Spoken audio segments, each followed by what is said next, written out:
Okay, good morning, everyone. Sun is shining today. That's a good thing. Glad to have that. Um, we are taking up S-239 again this morning, an act relating to child abuse and neglect reporting working group. And taking a look at the folks, and really we're talking about the composition of the committee. So we're taking testimony today from folks who are regular reporters of, to the Department for Children and Families. And as we talked about yesterday, we felt that reporters are not represented in this working group and felt like they obviously have a perspective to bring to whatever recommendation. So we've invited some folks to testify about that. And we're going to start off with Ellen.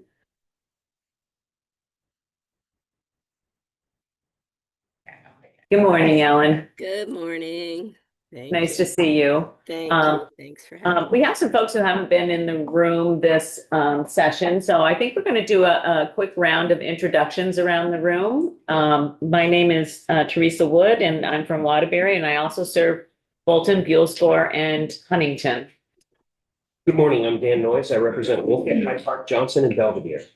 Hi, good morning. Eric McGuire. I represent Rutland City. Hello, I'm Doug Bishop. I represent Colchester's Chittenden 20 District. Good morning. My name is Zahn Eastis. I live in Guilford and also represent Vernon. Hi, Ellen. I'm Esme from Hartford. Good to see you. Hi, I'm Jubilee McGill. I'm from Bridport and also represent Middlebury, New Haven, and Weybridge. Good morning, Ellen. I'm Ray Garofano, Essex and Essex Junction. Hi, over here in the corner, Lori, committee assistant. We go right around the outside. I'm Sadie. I'm a legislative assistant with Action Circles. My name is Kevin McGreal. I'm a UVM legislative intern working with Desmond Polk from City Hall. Good morning, I'm Jay Nichols. I'm the Senior Executive Director of the Vermont Principals Association. Morning, everyone. I'm Marvel. I'm the Director of Communications and Legislative Affairs for DCF Family Services. Great. And so, Ellen, you can go ahead and introduce yourself and we'll get started. We're really interested in the perspective that you have on, whether the parent-child centers should be included or, your experience with any recommendations that you might have about the bill itself or the underlying statute around mandated reporters and child abuse and protection. Yeah, great. Thank you. Thank you for thinking of us in the Parent-Child Center Network. I am Ellen Amstutz. I'm the director of the Vermont Parent-Child Center Network, and I know you all know this, but we are a network of 15 parent-child centers located all over the state. We are legislatively mandated to provide 8 core services that work with families with children under the age of 6 to build family resilience, responsive parenting, support child development, protect against economic hardship, and prevent child maltreatment. That is our mission. Yes. Ellen, yes. Can you get a little bit closer to your microphone? Mm-hmm. Yeah. Let me also see if I can turn it up. Okay. Is that better? Yes. Yeah, great. Okay, I will lean in. So the parent-child centers are a cornerstone to Vermont's system of care for families with young children, and many of them serve through other grant and funding sources, families with older children as well. So the integrated grant that funds the parent-child centers that comes through the Child Development Division is focused on families with little kids. So this piece of this act, I have to say we didn't have quite enough time to dig into this as a network like we usually do and really think through what was here. But I do feel like this is really an easy one for us to say, yes, it's absolutely necessary and good timing to do this. We currently work with at least 500 families that have open DCF protective services cases throughout the state, and many more that we just simply have not identified as having those cases because they come to us for a range of services. But we do a lot of work with those families and coordinating, of course, as providers to small children. Our staff are mandated reporters. So we support the creation of a child abuse and neglect reporting working group to improve that. I've got I'll share a few improvements that we see could be made in the bill, and also just wanted to share a little bit more about the wider perspective the parent-child centers have that would help inform the child welfare system. We understand, and I will say I'm a little bit of a newcomer to Vermont. I'm going on 2 years in this role, but I did come from New York State, and I did a few years of working in child welfare in the South Bronx. So a little different than Vermont, but I do. Oh, come on, South Bronx and Vermont, they're very similar. I do have some perspective on things that worked in New York and some things that we do with families are universal regardless of what is happening around families. That families are our first places where children are nurtured and cared for, and that is universal across different environments. And so I can share some of what I observed in New York, but here I am in Vermont.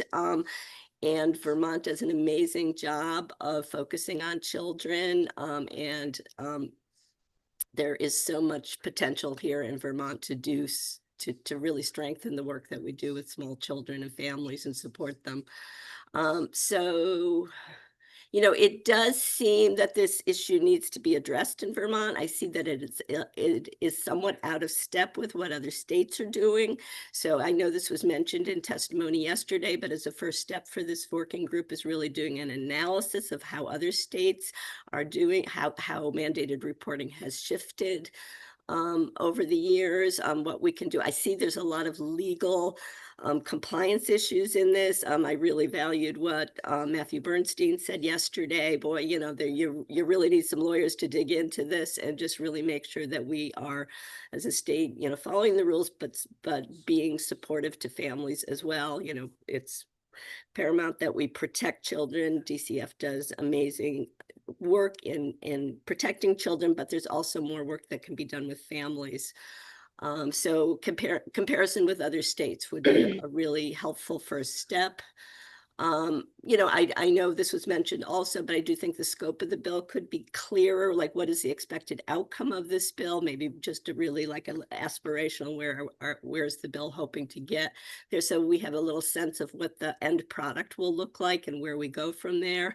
This is not a dig, but I do see that a lot of reports get done in Vermont and they're great reports. And I do wonder if they're really being followed and revisited. Just as an example of that, my colleagues, as I asked around about this issue, it was shared to me that there's a University of Vermont report done in 2021 that addressed out-of-home custody issues. And I did look at those recommendations in that report from 2021 and see that there's, not everything hasn't been embraced and moved forward. I think there's been some process made, but just making sure that when a working group is formed, that we really use that information to lead us forward. And then I know this was also mentioned in the testimony, but just making sure there's adequate time to do the proper review. It seemed like a tight timeline in this bill to get all those folks together around a table and to really dig into this and really make solid recommendations that everybody can wrap their heads around and move forward with. Great. Ellen, did you say, and I missed it, did you, is the Parent-Child Network interested in being part of the group or being consulted or, collaborating with, there's different roles and, we're trying to balance the size of the group along with the, balancing people who in different aspects of child abuse reporting. And we are looking at, I think, probably based upon the feedback that we're getting in our own read of the bill, needing to be more specific about what, like you said, the outcomes and what's the product that we're looking for, what specific recommendations are we really looking to have input about. And I think that we, are definitely going to be making some of those changes. So just what kind of role do you see the network having?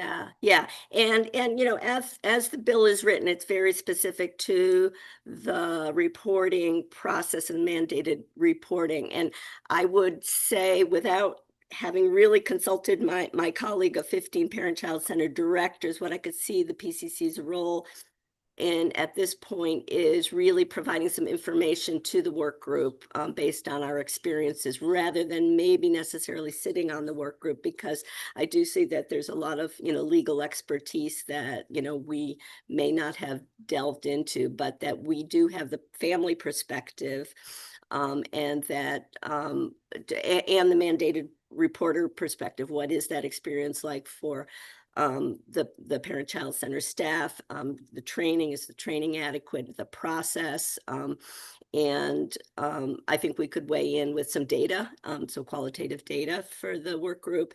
And then on the side of parents who have lived through the experience, I see in the bill it does talk about getting perspective from people who have been the victims of child abuse or have grown up in an abusive situation. That's really important. But I would also add that the perspective of parents who have worked with the system is important as well, just to understand what worked for them, what didn't work for them. I know this was mentioned yesterday in testimony, but sometimes these cases actually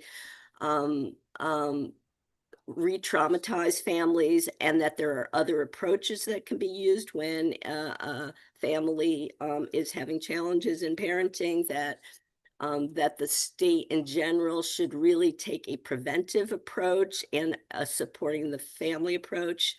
And then again, based on my experience, and it's happening around the country, that we are doing child welfare is being approached so differently. When I started in my career as a social worker in the mid-'80s, children were routinely taken out of homes and put in foster homes, and not even with relatives. That was the big thing, being foster parents.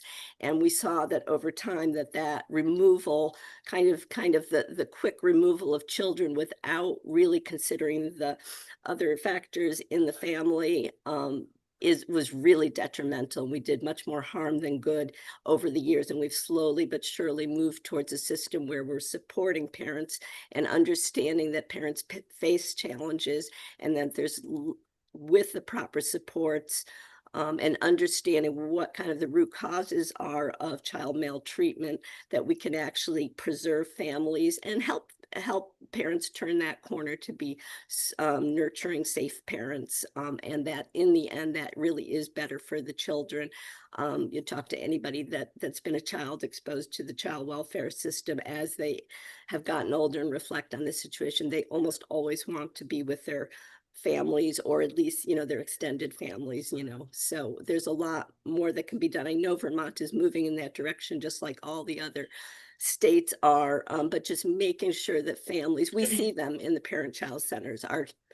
Our doors are open to all, but we see and we can recognize some of the stressors on parents that are indicators of child maltreatment, mental health issues, the financial issues. It's pretty well documented that when families feel that financial stress or are under some kind of economic crisis, have the rug under, good parenting kind of falls apart. Stresses the cracks in the system, and parents can't focus on nurturing, supportive parenting and being responsive to especially for their very young children. And we know that the most important period of brain development is 0 to 3 years old, and is absolutely critical that during those years that families are stable and parents have the supports they need. We can do, the long-term impact of not providing stable parenting during those years is pretty monumental. So there's a lot we can do in that regard in the system. So I realize that's well beyond the scope of this, but it is also intertwined, and it's very hard to look at just one little piece of the system without looking at the full system. So I had to put that spin on it. That's- Apologize. No reason to apologize, for sure. And, I think right now, we've received some feedback that, we had, our committee discussion had already sort of leaned in the direction of needing to be specific about what we asked the group for. And yesterday we heard testimony that we should focus on section 4912 and 4913. 4912 being the definitions, and definitions are really important in this space. And then 4913 is the mandated reporters and how that plays out. And we did hear yesterday that it's, when we were talking about people with lived experience, people who have, experienced child abuse, and maybe now as an adult, and reflecting back, but also, as you said, family members. And I think that one of the witnesses we had yesterday, noting that it's also important for us to hear from people who have been wrongly accused and, gone through the process, and trying to, make sure that we're getting a broad enough perspective. So, thank you. Any questions for Ellen from anybody here? Just Yeah. question, Ellen, can you clarify, near the top of your remarks, you referenced the Parent-Child Center Network and the the number of clients it has that interact in some way with DCF. And I wasn't quite clear on how you characterized, I think it was 500 families. What type of connection how did you characterize that connection to DCF? That they have we describe it as involvement with DCF. So I believe that means an open case. That's just always how we've asked the question on our data metrics, so that they are involved in some level with a DCF caseworker around some concern about maltreatment. If I connect this, Pat, I think, Ellen, can you clarify, is that with DCF's Family Services Division, Correct. Particularly that Yes. does welfare? Yes. Any other involvement with DCF? So it's Correct. having Thank you. Yeah. either an assessment or an investigation or an open case with Family Services that Right. oversees, so not all of DCF. Yeah. And I believe that question on our data collection, which is transferred from when CDD was doing the data collection to now the network is doing it, but that it's part of the CBCAP funding that we get. It's federal funding, the child abuse prevention funding that the PCCs are using for concrete supports, and our grant manager Helen Mathis needs to report to the federal government on how we're using that funding, and how it does reduce the incidence of abuse and neglect and support those families. So but it's a useful question for us to really understand exactly who we're serving, because again, our doors are open.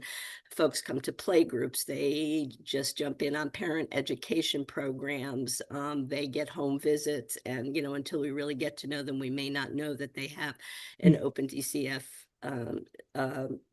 family services case, because we are serving them as a community participant. Thank you. In some cases, we do know that right off the bat, if they're in childcare and specialized childcare, and we're giving them the extra supports they need to improve their parenting and support the family. Representative Cole? Thank you, Ellen. I really appreciate your emphasis on prevention of, further trauma, in particular when it comes to how we modernize and update this statute. In previous testimony, we received feedback too that one of our weaker areas, I suppose, in the state is connecting with therapeutic supports in response to whatever situation occurred that involved DCF intervention. And I know, you do a lot of that, I think, those therapeutic supports in your work. And I wonder if you see an opportunity in this working group or in this statute to, sort of connect the dots just a little bit better. I don't know if there's a creative, clever way. I know the statute itself is more about, who's made a reporter and, in what circumstances and all, but I don't know if there's like a missing piece that we could integrate here.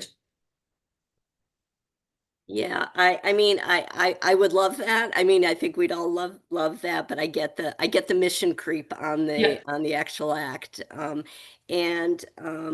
do think by putting that lens on the mandated reporting part of it will actually make some improvements in prevention, that that reporting and how cases are followed up on having a prevention lens is, hopefully that will kind of naturally fall out of the recommendations from the working group.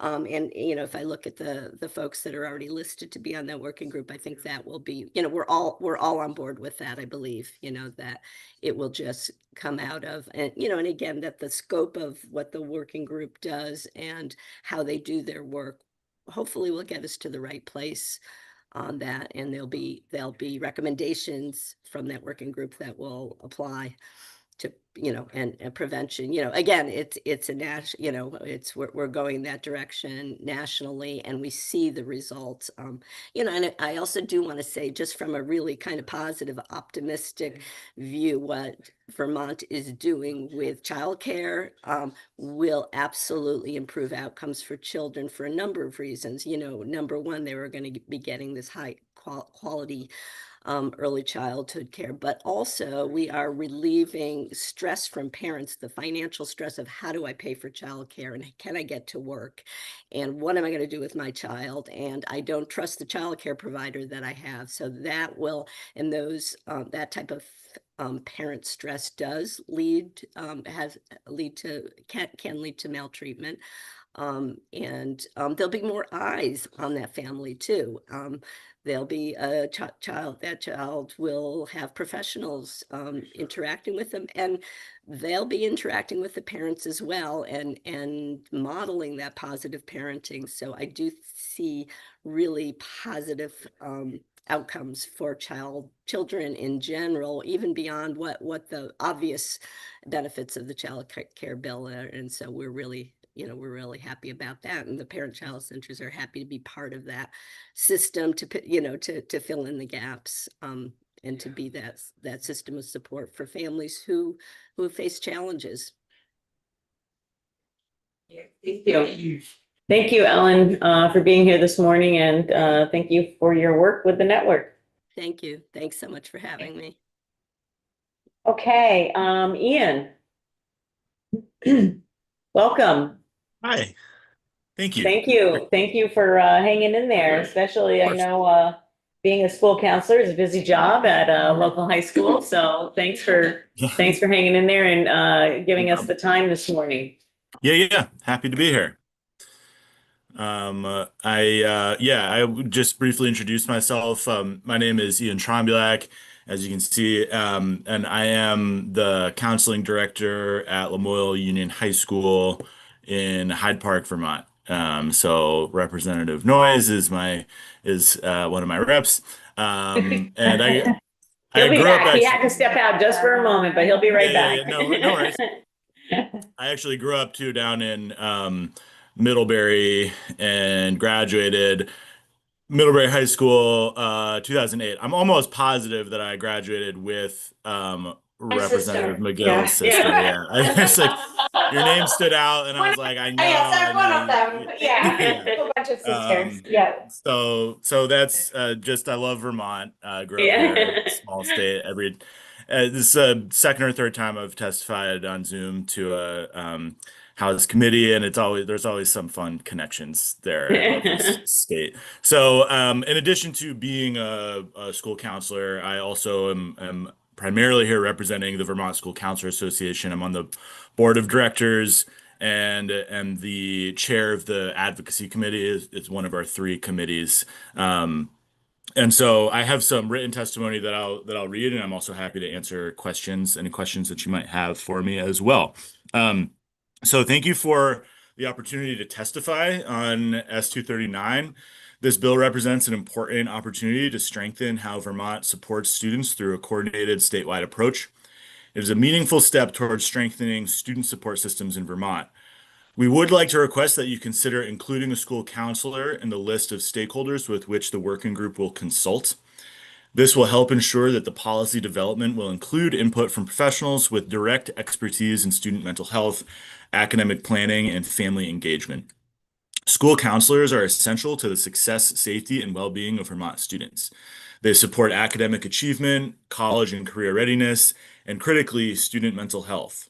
They are often the first trusted adult students turn to when facing anxiety, depression, trauma, family instability, and school disengagement.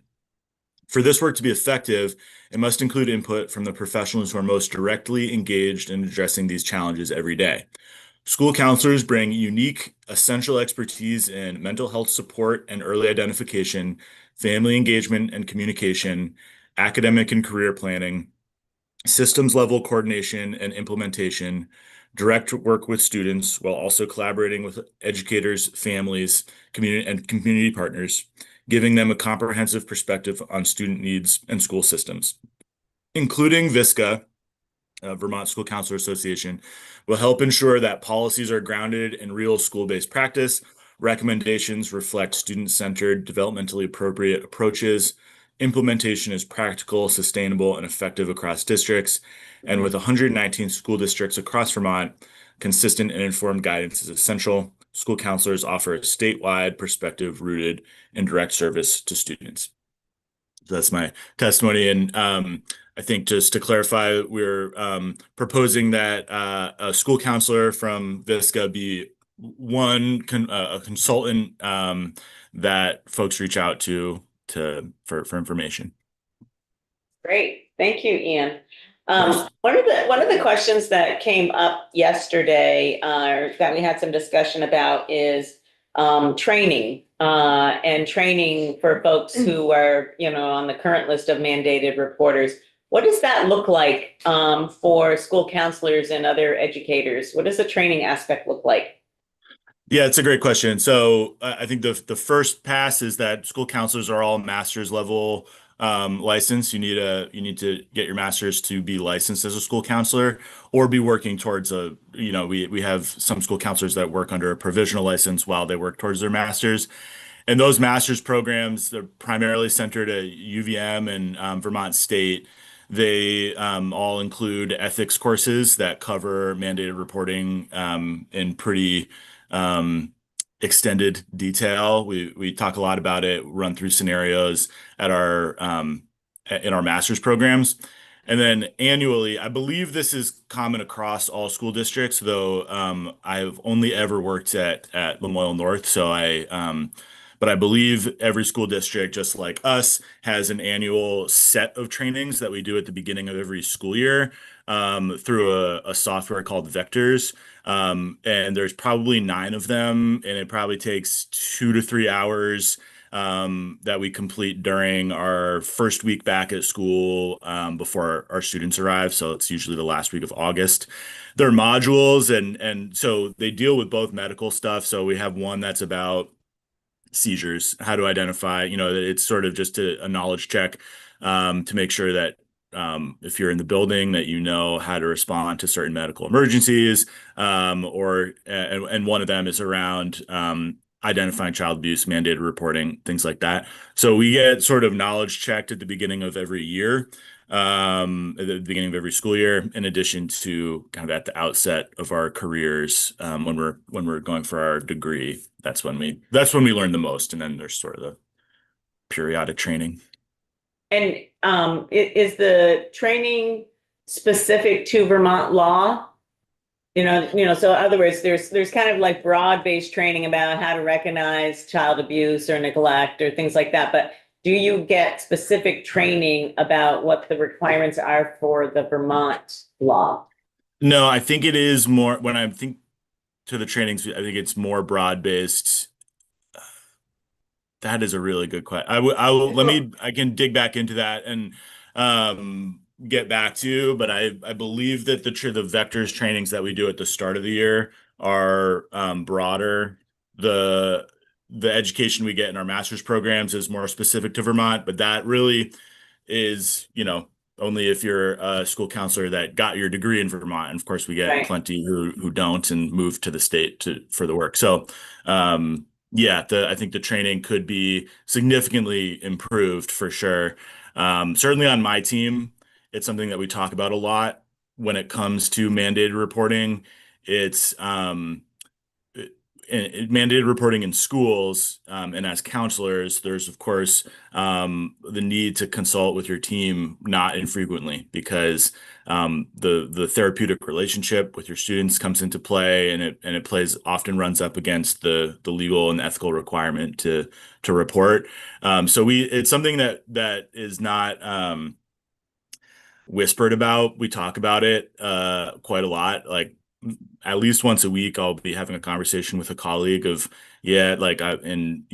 talking with a student, this was disclosed. I think this is a call. I think this is a call to DCF. And those conversations happen with my principal, my assistant principal, the folks on our behavior intervention team here a lot.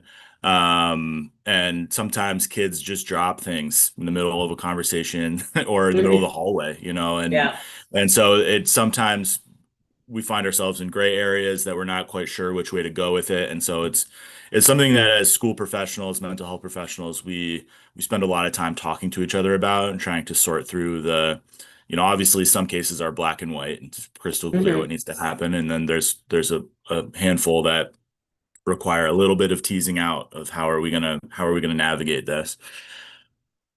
Do you, one of the things that, I think that we're interested in understanding better is, we receive some testimony that sometimes because of the, fear of consequences, if you don't report, that people sort of default to reporting. I actually really appreciate what you were just talking about, the interplay between the therapeutic relationship with the student and the family, and understanding the law and how that intersects, and can be a more nuanced decision. Do you feel that that's kind of a common occurrence? When I say common, I mean that people go through, people in schools, whether it's a guidance counselor or, a classroom teacher, a coach or whatever, do they go through that sort of nuanced thinking, or do people in your experience kind of default to making a report because they, feel like there's some sort of consequence if they don't? That's a great question. And I do think that there is a sort of err on the side of caution approach. And the caution in this case would be to make the report. Because there is, we are taught that there's a legal and ethical obligation, if you suspect child abuse, to not carry that yourself and to let somebody know who could potentially end the child abuse. And so it is often the case that we err on the side of we should make the report. Just to speak freely, one aspect of this is that often the report is going to the Department of Children and Families. DCF, I don't know that it's a great secret, but they're very overloaded. And they're under, this is just me speaking my opinion. They're understaffed. They need help. 90% of the things that we report to DCF do not get taken up for investigation. And so there is an element of mandated reporting where we often kind of know the dynamics of what we report that doesn't get taken up as an investigation and the things that do get taken up as an investigation. And this is my 9th year, so I sort of see the patterns. And I often when it comes to, so the fundamental question sometimes is if I report this and it gets taken up as an investigation, this kid is never going to trust me again. They're never going to tell me anything again because they told me that they maybe thought or were hoping that this was just going to stay between us, and I had to report it. And sometimes that fear that you're going to hurt the relationship with a student, which is the most fundamental thing to a school counselor, can be mitigated just with the knowledge that you can fulfill your legal and ethical obligation to make a report, and it's not likely to impact your relationship because it's not likely to be investigated. Which is not that's not really the system we want to live in. You know, if the things that I report, you know, I report them because I'm worried about my student. I'm worried about what's happening at home. I want something to happen. At the same time, I acknowledge that DCF going into the home, investigating, potentially taking the student out of the home is also not always the best thing that could happen to that student, given, you know, sometimes the shortage of foster homes or the shortage of places for the student to go. I've made reports that resulted in students being placed in residential programs in Tennessee. Like I didn't want that to happen. You know, that is not the outcome that I thought was going to be best for the kid, but it sort of is out of your hands at that point, of course. But it is really tricky. I mean, I think it's one of the things that I feel like we as school counselors have to become experts in. You know, part of my practice when I meet my new students at the beginning of their 9th grade year, I do explain to them what I do, like why do you have a school counselor? What am I here for? How can I serve you? And I explain to all of them the rules around mandatory reporting in as short a brief, because their eyes are going to glaze over if I go on too much. But I do let them know, like, this is a confidential space, and there are certain things that you could tell me that I would not be able to keep confidential, that I would have to report. And I always explain to them that if they, you know, at the very least, I won't ever blindside them. You know, if they tell me something that I know is something I need to report, I will tell them in that moment. We need to here's what we need to talk about. And a lot of times it's actually not necessarily a DCF report, but mandated reporting also applies to if a student discloses something like self-harm that their parents don't know about. I need somebody at home to be aware that there's a safety concern. And so often I'll sit with the student and I'll say, I know you don't want to have this conversation with mom and dad, but I will be here with you. We'll make the call together. We'll have that conversation together. And it can turn into a really powerful and really effective moment where we all get on the same page and we start talking about what's really going on. But the much harder ones are when you suspect that something is happening with the parents to the students and the report needs to go to DCF, because that's when, you know, really, really significant shifts can end up happening in the home.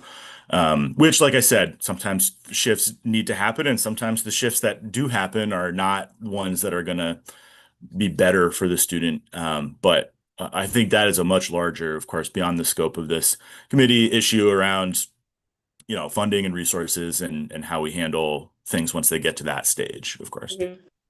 Thank you. Thank you. Yeah. And I think that, you know, one of the things that is evolving actually is because I think DCF has recognized the number and type of reports that they get don't all fall into the need to kind of like launch an investigation, but are a situation like you're describing, like maybe the family needs some assistance, and how do we assess the situation and try to get them the assistance that they need? So we actually made some changes to the statute a couple of years ago that they're in the process of implementing. And one of the things that this is highlighting for us is really the need for the department to be much more outward facing when it comes to, you know, reviewing what happens when you make a report. So, you know, sort of the training aspects. And was it yesterday we were just talking about, geez, a video would be helpful for people to understand and,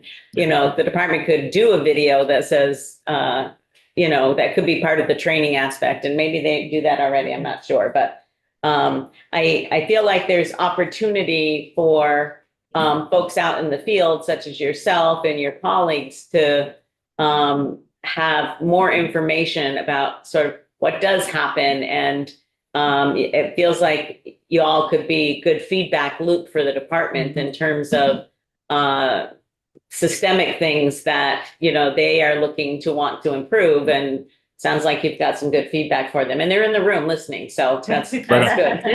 Yeah. Yeah. No, we really appreciate all the work that DCF does and all the constraints that they operate under. And we have a few DCF workers that we commonly work with because, you know, we do have a handful of students that are attending our school and are, you know, in state's custody. And always the caseworkers that we work with are incredible. They carry so much.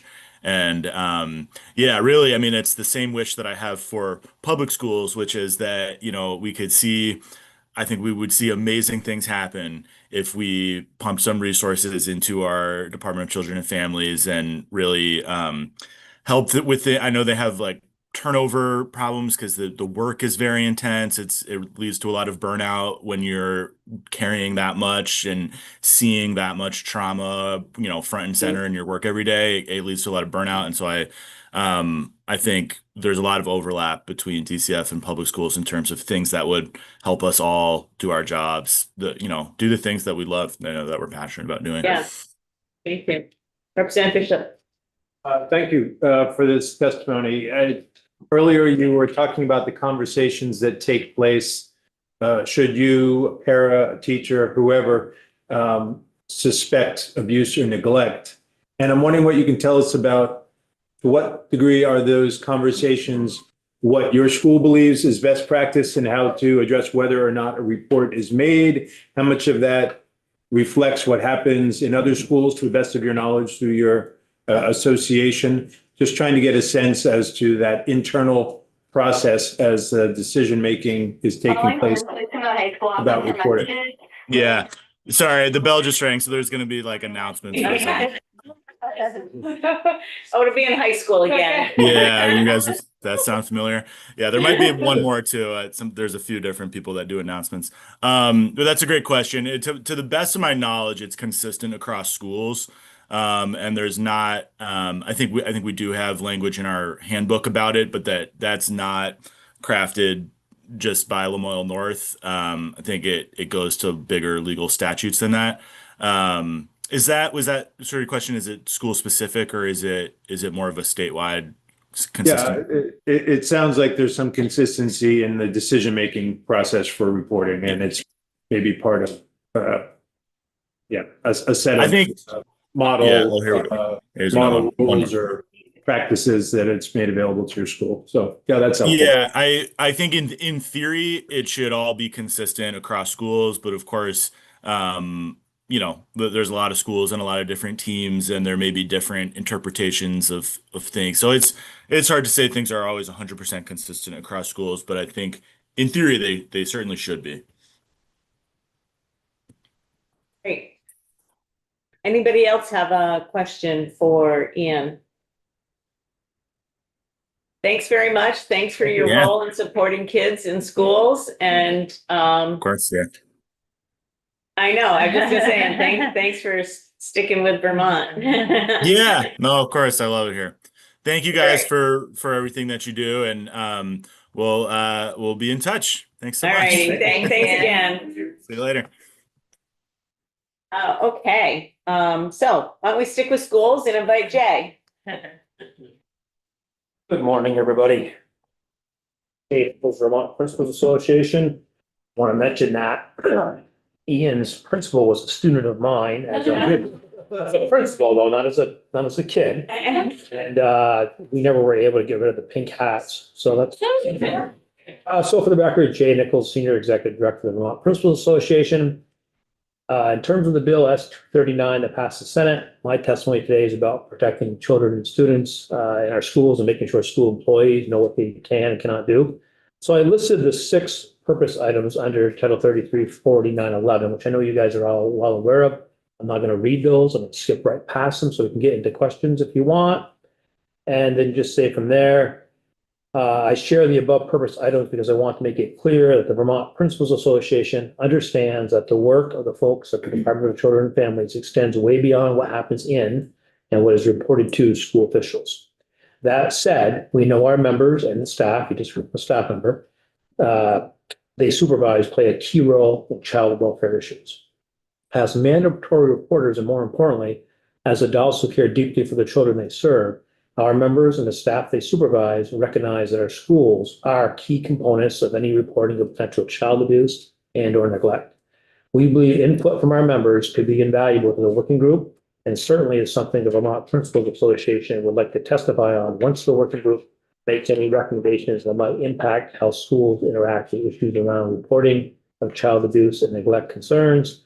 And finally, as we all try to seek to be part of the solution to any of this meaningful work, the VPA would be willing to name a representative to the working group should the Human Services Committee desire to make that addition to the composition of the working group.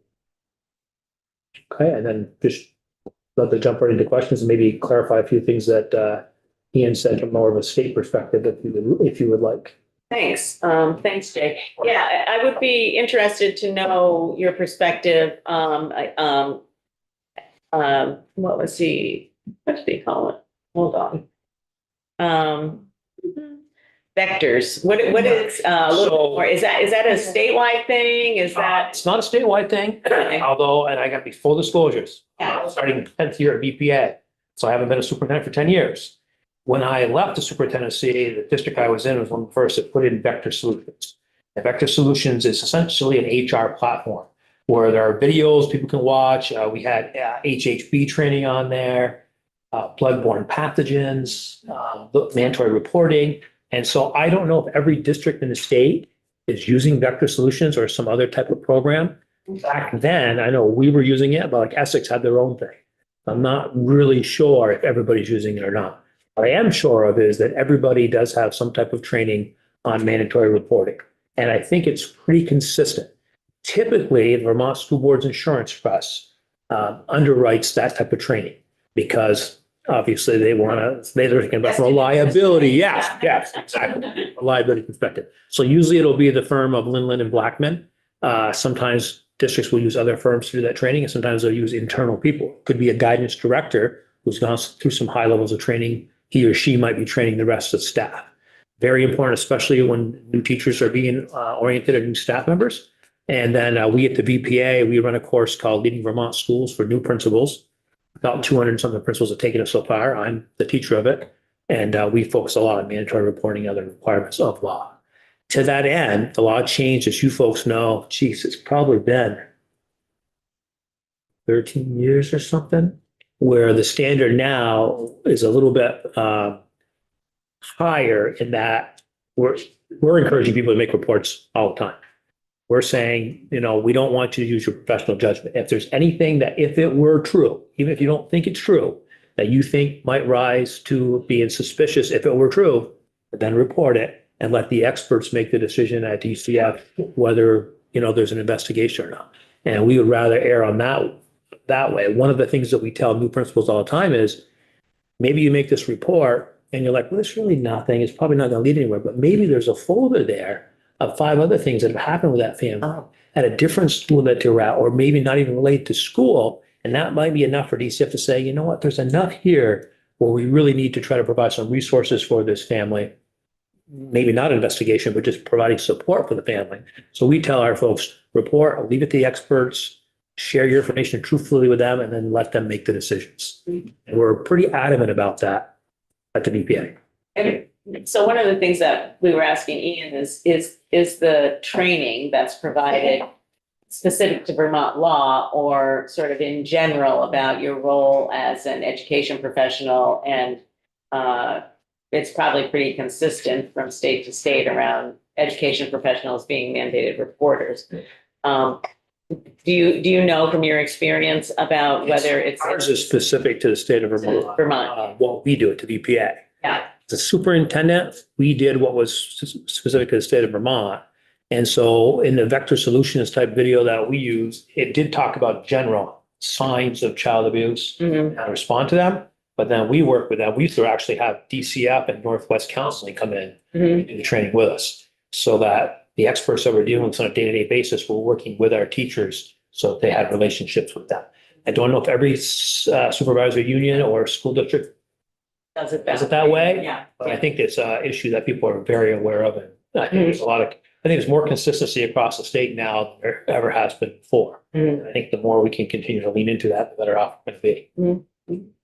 Go ahead, Representative Bishop. I'm curious what you might be able to share with us about what it looks like inside a school when there's a suspicion of something that may need to be reported, whether that's a parent, a teacher, whoever it may be. Are there model sets of rules or recommendations that someone puts out to school districts that they adopt? Yes. Okay. So there are model templates. Schools will use them as procedures. Mhm. And then there's model policy. Schools will set a policy based on state law. And then underneath that, they'll set procedures. Procedures used to have things in them like, for example, if you're a support staff professional and you're supervising a lunchroom and you hear something like that, the first thing you would have to do is report it to the guidance director or the principal, depending on the size of your school. And then there'd be a child protection team in the school that would meet. A lot less of that now. That stuff still happens, but since the law changed, it's been really clear that if I think something rises to the level of suspicion, I must report it. It used to be teachers would refer to the guidance counselor would report it. And that was changed in the law, again, 13, 14 years ago. And we interpret that to mean anybody who has a reasonable suspicion, we tell them to report it. And if they have a conversation with 3 other people, we put all 3 of those names on the report that goes to DCF and make it really clear to them that these 3 people have reasonable suspicion based on what was told to them, even if they heard it second or third hand. You reported it to me. I talked to you about it because you're my supervisor. You talk to the next person's supervisor. We're going to have all those names on the report and send it in with the case number so that it's really clear that here are the people that knew about this situation and we're reporting it to you, DCF, and it's your decision where to go from there. And if a support staff who's maybe not used to dealing with this as frequently Yep. as a counselor may Yep. be, Yep. if they're the one making the report, what might that look like in the school setting? Are they sitting in a room Yeah, with the counselor school sitting- counselor? Yeah, or the principal. Yeah. In smaller schools, I mean, we have schools where there's no school counselor. He or she might only be there 1 or 2 days a week. If this happens, there's a 24-hour window for the report. So they may be sitting down with me as the principal from the principal level. Small school, I would help that person make the report. Okay. Good question. Thank you. Yeah. And I think the change that you're talking about is a change that was being referred to yesterday, and I think there's some folks at least who are wondering if that ended up being a change for the good or ended up resulting in unintended consequences. You know, this whole sort of chain of reporters, and one of the questions that I have, because it's it's not really a defined term, but reasonable suspicion is a pretty broad term. And I think that, you know, we obviously err on the side of child protection. And so I'm just wondering about what kind of, if you have any thoughts about how that gets interpreted at the local level. I think the way it gets interpreted right now is that we really lean on the side if there's any possible thing at all that might be there, we're going to report it, even if we personally ourselves don't believe there's anything there. If we think that a reasonable person would think that there could be, just based on what was reported to us, we're going to make the report. And in full fairness and disclosure, we are part of the people that are driving that. I mean, if you remember what happened with Olau, we had a principal who was arrested. There was a report that was made. The principal knew it was made. And the state's attorney took action against the principal anyway, because the principal himself did not make the report. Even though he met with state police knew about it. They already started the investigation. He'd already met with the mother. He'd gotten the teacher out of the classroom, did all those things correctly, but they took him to court. It went to court and it was a hung jury. And then the state's attorney decided to, that particular, I guess I don't know, state attorney's right, district attorney, whatever, for that county, decided to take him to court again. And the principal ended up saying, that's it, I'm just going to retire and leave the field. And there was lots of scared, and I was not part of VP at the time. I was a superintendent. Yeah. There were a lot of scared administrators because this person knew the report had been made, knew the state police was involved, knew DCF was involved, removed the teacher from the classroom, And yet he's spread across the front pages all across Vermont. Mhm. That scared us. Mhm. And that's a scary thing. Yeah. Representative Steady. How do schools know that the Vermont School Boards Insurance Trust offers the Vector Solutions training for free? How would a school know that? Each school, well, that's, I almost said. I'd like to know how they- 80-something%, almost 90, probably somewhere around 90% of schools belong to the Vermont School Boards Insurance Trust. There's 3 or 4 districts that do not and have their own private insurance company. And so Vector Solutions is just one company that you could use. There are other companies that you could use that are HR platforms that provide you with different types of services. And Visbet helps push that out to schools. And when the Vermont School Boards Insurance Trust has a lot of free programs Right, they do. on the preventive side. I used to be on So- the school board. Okay, so, but if you're one of those school districts that's not part of that, then I honestly don't know the answer. I was wondering, they're on how their- do I think they they're on their know that how do schools know that Vectors is even exists? The schools that belong to Visbet are told by Visbet, here's this program. you can But use they it." have to Business belong to managers talk Visbet. all together. Yeah, I think that's correct. Don't quote me on that. I'm not sure of those 2-3 districts. Missisquoi used to be one of them up my way that wasn't a member. I think they are now part of Visbet. But I think there's still a couple That aren't. systems that are not part of Visbet. Hmm. And so I'm not really sure. Know how they Yeah. find out about it. Yeah, business Okay. managers meet regularly, they meet monthly, online, occasionally they come to our office conference room and they meet there, BASBOL, they're called, and they meet together, and superintendents meet a lot, so there's a lot of cross-pollination, sharing of ideas at that level. That's good to know. Yeah. Thanks.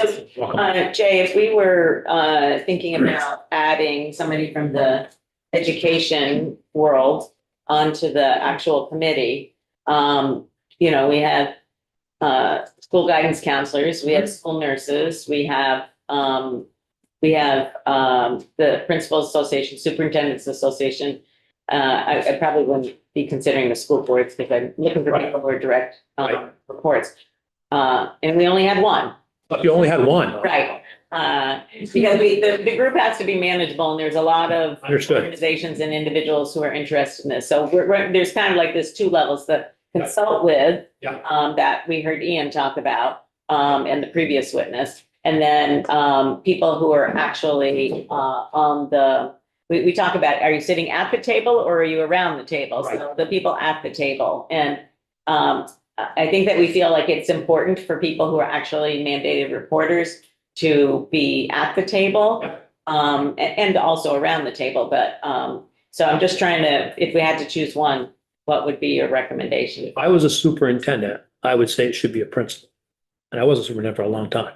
Principals deal with this on a day-to-day basis. Much as a superintendent, I hardly ever dealt with this. Mhm. I heard about it third hand. As a principal, I dealt with it every day. Mhm. So when I was in South Burlington, a really big school, constantly you're dealing with stuff like this. Yeah. And guidance and that's the other thing too. We aren't supposed to use the word guidance in our house. School counselor, they don't want to be called guidance counselor. Oh, School counselor. Yeah. Okay. I'm trying to retrain myself too. Okay, all right. So school counselors, they're obviously very important. If you're going to have more than one person, I'd have one of them. But principals direct school counselors. Mhm. So of course, I'm biased because I represent the Vermont Principal Association. But I think you make a good point. In terms of the sort of chain of command and who's involved on a day-to-day basis. Yeah. Superintendents were involved, I'd say them, but I think almost every superintendent would say it'd make more sense to have a principal actually on the working group. Or somebody who works for the Vermont Principal Association. I just happen to have somebody really good, not me, that could do it for you, who was an elementary principal for 17 years in Vermont, and was a Mhm. principal in Connecticut before that, Mhm. willing to do it if you choose to select them. Okay. Other questions for Jay? Okay, thank you so much. Thank you for your work, folks. Thank you. Thank you. Public. Charlie, we're gonna take you early. How's that? You too. In school board, I was with Ray. I was on board of fire. I served with a lot of. Welcome. Thank you. Good morning. Charlie Glisserman, I'm the policy director at the Vermont Network Against Domestic and Sexual Violence, and appreciate the opportunity to testify in support of S239. Mandated reporting plays an important role in protecting children and youth and in alerting systems to potential abuse. And at the same time, as you've heard from other witnesses, reporting is complex. While making a report can be an essential safety measure, it is not the only nor always the most effective way to support a victim. And the key is finding the right balance that best serves the unique needs of each individual youth. These complexities make mandatory reporting policies worthy of dedicated stakeholder discussion during the off session, especially as best practices and other states' approaches continue to evolve. As the committee considers the scope and priorities for the group, we do want to highlight 2 issues that we consistently hear from our field. The first is the need to balance mandatory reporting with access to confidential support. Despite being confidential crisis workers, most advocates supporting survivors of domestic and sexual violence are mandated reporters because their agencies receive Agency of Human Services funding. Victims of all ages benefit from confidential support, but youth often have little access to this confidentiality because most adults in their support network, from advocates to teachers, are mandated reporters. The fear of triggering an unwanted report can discourage some young people from asking for help, which ultimately undermines both their safety and their healing. The work group should consider how to maintain strong safety protections while also ensuring that youth have a pathway to confidential support, and whether older youth may require a differentiated approach in statute or rules. The second issue that we often hear about is how mandated reporting statutes and rules address peer-to-peer sexual harm among older youth. Peer-to-peer sexual harm, sexual violence perpetrated by an older youth against another youth is unfortunately common. And currently, these cases generally trigger an automatic report to DCF, regardless of whether DCF is the most appropriate entity to support that young victim. The working group should examine when this response or alternative supports might be appropriate and better meet the needs of youth. We appreciate your time and thoughtful consideration, and I would be happy to answer any questions. Well, that's very succinct. Yeah. Fine with that. Right to the point. Any questions? Yeah. Under number 1, your second paragraph, you're talking about the concerns about discouraging conversations and supports. Do you have any thoughts on how we strike that balance? Well, I think it is a great subject of conversation for the work group. And I think it's worthy of stakeholder discussion. It's a really delicate balance. There are so many different needs at play. And there are also a lot of different kinds of situations that can fall under situations that would trigger a mandated report. So, I do think that it is very critical for victims of all ages, including youth, to have access to confidential support, and how best to create those conditions for youth, I think, are best discussed off session.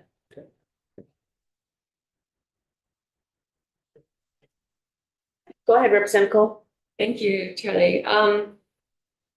Thinking about like model language to look to, or model policy that maybe isn't statute, but is implemented in other settings. Like, I don't know if in some of the networks locations, if they have stellar policies or even definitions. And I know we have to align, of course, with federal definitions and other things, but yeah, like I feel like maybe we could find some kind of language there that has been successful, proven successful with youth groups. Mm-hmm.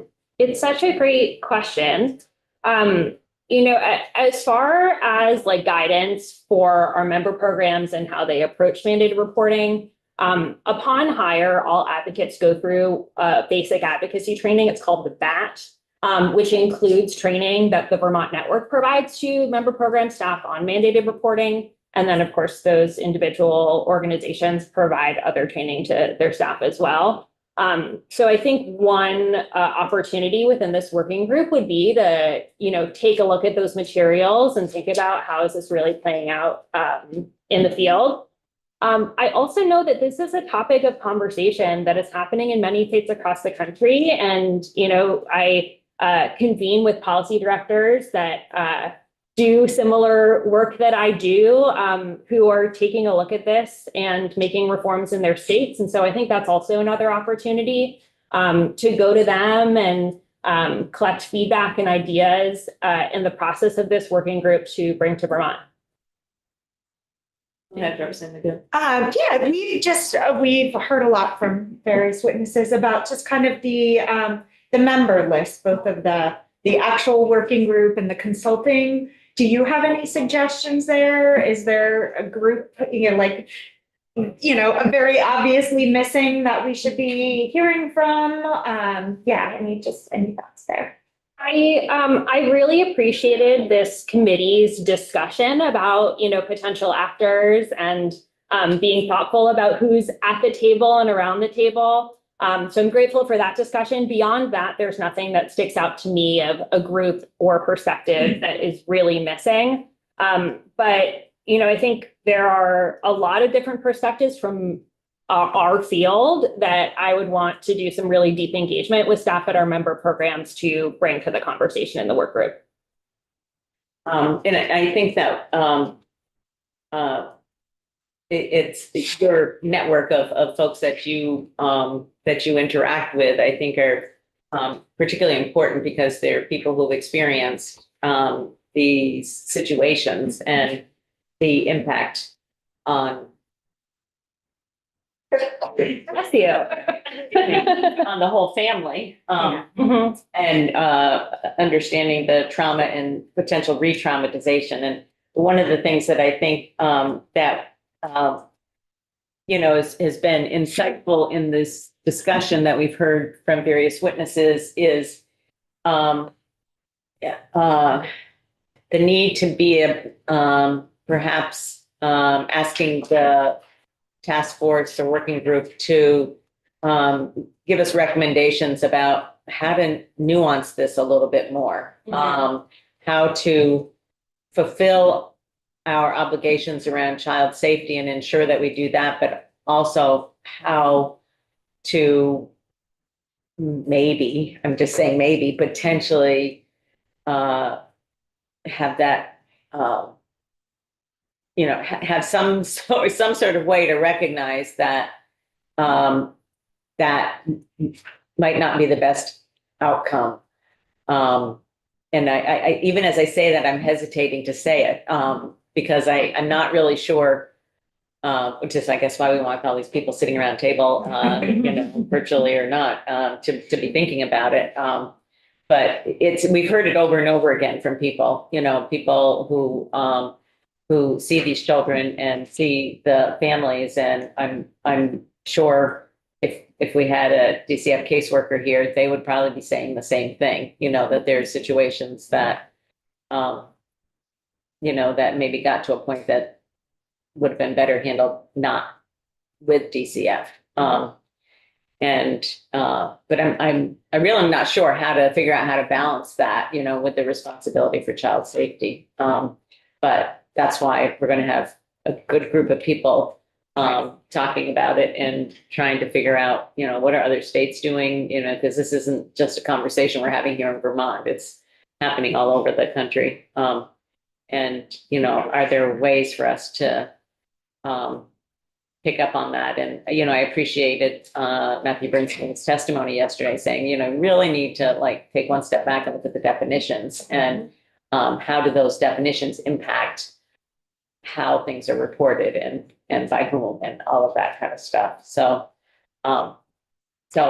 what you're saying is what I'm feeling that it's being supportive of what we've been hearing from other folks, the guidance counselor too just today. But we're also hearing that, people are afraid not to report and let that be DCF's decision. And maybe that's the right thing to do. I don't know.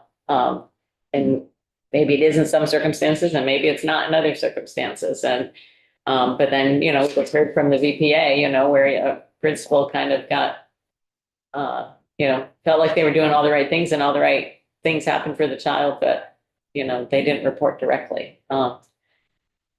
So I think we need to, but I think also things have changed, in that regard. I'm not sure we'd have the state's attorney doing the same thing, but they're all independently elected. And they differ from county to county dramatically. So I'm not sure we can rely on that,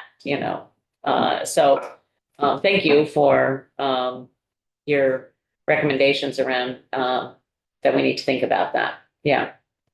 And your agreement to participate.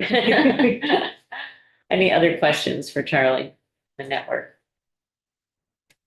Awesome. Thank you so much, Charlie. Thank you very much. Appreciate it. Okay, folks, we are,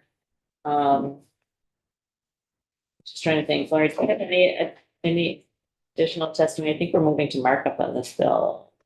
Yeah, markup. We're going to be doing markup tomorrow with Michelle. And on Friday, with Michelle.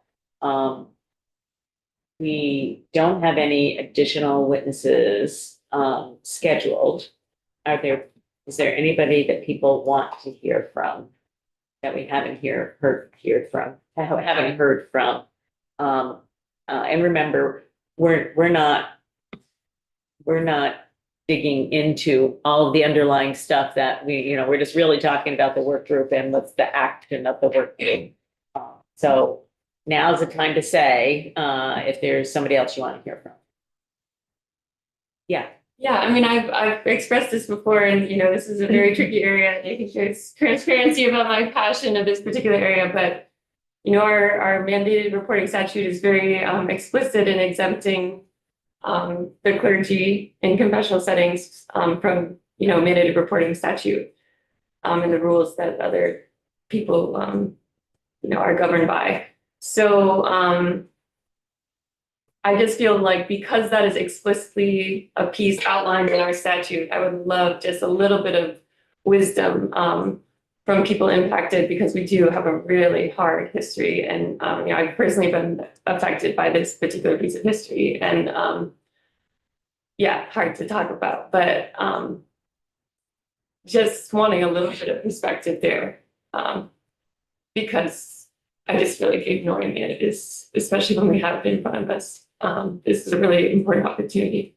It seems like Well, an let's talk offline about how we might do that. Yeah, and I've been reaching out to different people, and I think there's some good voices out there, but trying to get them in the room will be helpful. So I'll see how fast can make it happen, but it's been a work in progress.